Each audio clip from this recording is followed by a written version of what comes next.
Bonsoir, donc nous voici dans un petit village provençal au cœur de la Provence française. Voilà. Le temps est gris, il n'a pas fait super beau aujourd'hui. Tout le courant de l'été, il a fait super chaud, on a eu des températures presque caniculaires. Et donc comme on voit, les arboriculteurs sont en train d'arroser les pommes.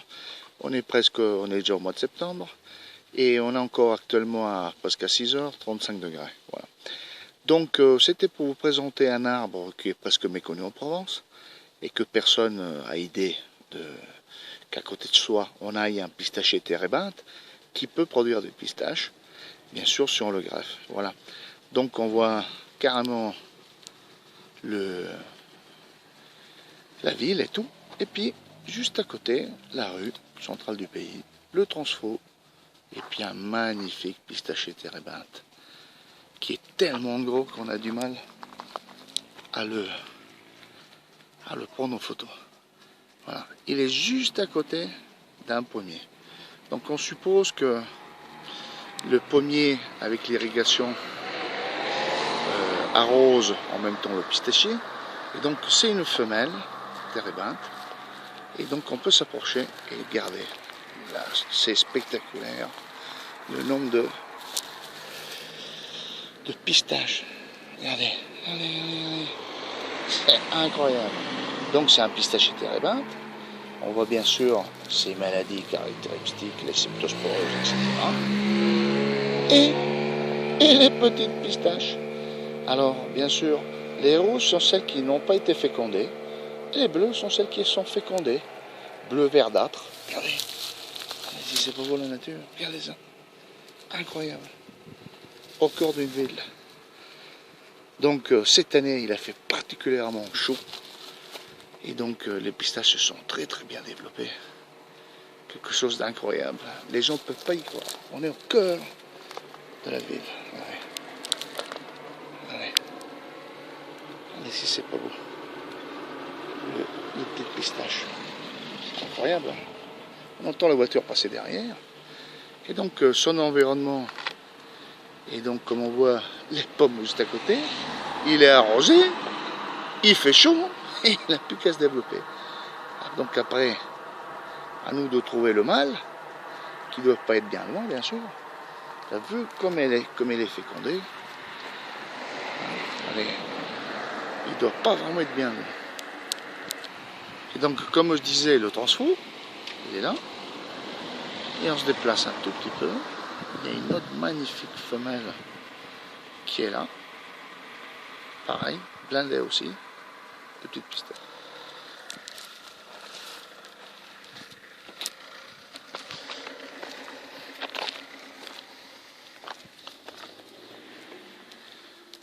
Et donc, comme je disais, il fallait bien trouver la femelle. La femelle était là, il n'y a que des femelles. Et le mâle est juste derrière, encastré entre les deux. Là. Et puis il y en a un autre là-bas, un autre mâle, pistachier. Les pistachiers sont toujours sur groupe, hein. Comme bien sûr les femelles ont besoin de trouver leur mâle. Donc là vous en avez un petit, qui est pas super gros, mais qui commence à bosser lui aussi, vous voyez. Hop, une autre femelle derrière. Allez, il y en a partout. Partout. Donc comme je vous disais tout à l'heure, la fameuse gale du pistachier, elle est là. Elle est due à l'insecte qui pique les feuilles à l'automne et qui apporte une virose.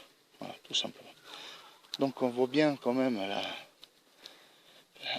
l'importance quand même de la flotte, hein, même sur le pistachier. Mâle, avec ses petits bourgeons. Et voilà les bourgeons qui vont faire des fleurs mâles l'année prochaine. Et quelques maladies comme d'habitude. Septosporiose, bostritris, antacrose, il y en a plein. Mais bon, il a l'air de s'arracher quand même.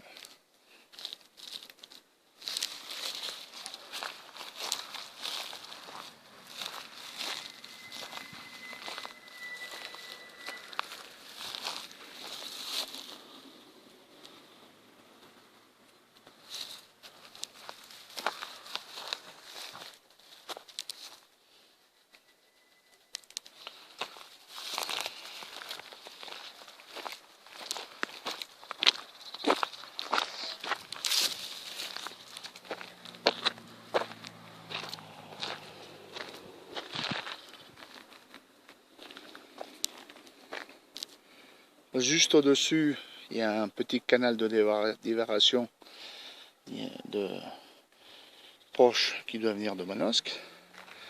Et puis juste au-dessus, hein, toujours au-dessus de Transo, on a toujours encore une très très belle population de pistachiers. Un mâle, une femelle de nouveau. Allez, c'est pas beau. Il y en a partout. Partout, partout, partout, partout. Allez, et juste là au fond, on voit la femelle. Et en dessous, le monsieur qui arrose ses pommes. Voilà. Comme quoi, la pistache peut se produire en Provence sans aucun souci. Il faut simplement de l'eau et puis une bonne pollinisation. Voilà. Il faut savoir que cette année, ça a été une année particulièrement sèche. Depuis le début de l'année, on a connu à peine 180 mm de flotte. Cet été, on n'a eu qu'un orage qui nous a produit 46 mm au mois de juin. Et puis après, c'était fini. Enfin, plutôt sur le mois de mai. Voilà. Et sinon, on n'a plus rien eu. Quelques gouttes, vraiment, on va dire, pour enlever la poussière. Voilà. Donc, vous voyez, comme quoi, personne ne peut s'imaginer que, comme ça, en Provence, quelques pas de la ville, le pistachier térébinthe prolifère. Bon, sauf quand il est attaqué par certains insectes. Là, une attaque de gale spectaculaire, regardez. Et il a été piqué. La concentration est forte, hein. Donc les femelles produisent pas mal, donc il y a beaucoup de graines qui doivent tomber par terre, donc les maladies s'installent par secteur. Voilà. Hop, allez, pas loin, hein. Juste à côté d'une petite ville, hop, de Mourgade. Voilà. Hein. Quoi dire d'autre?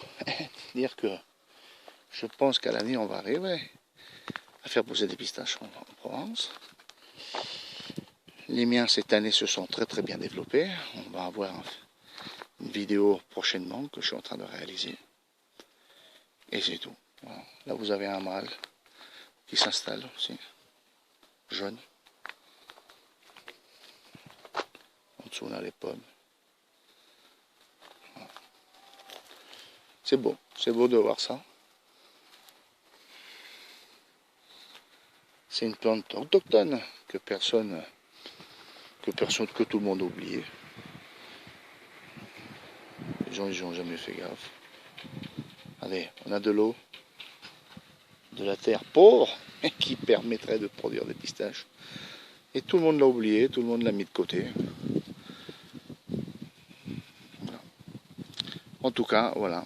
Donc le mât de la pistache, le pistacher, la Provence, et avec son Mistral. À bientôt.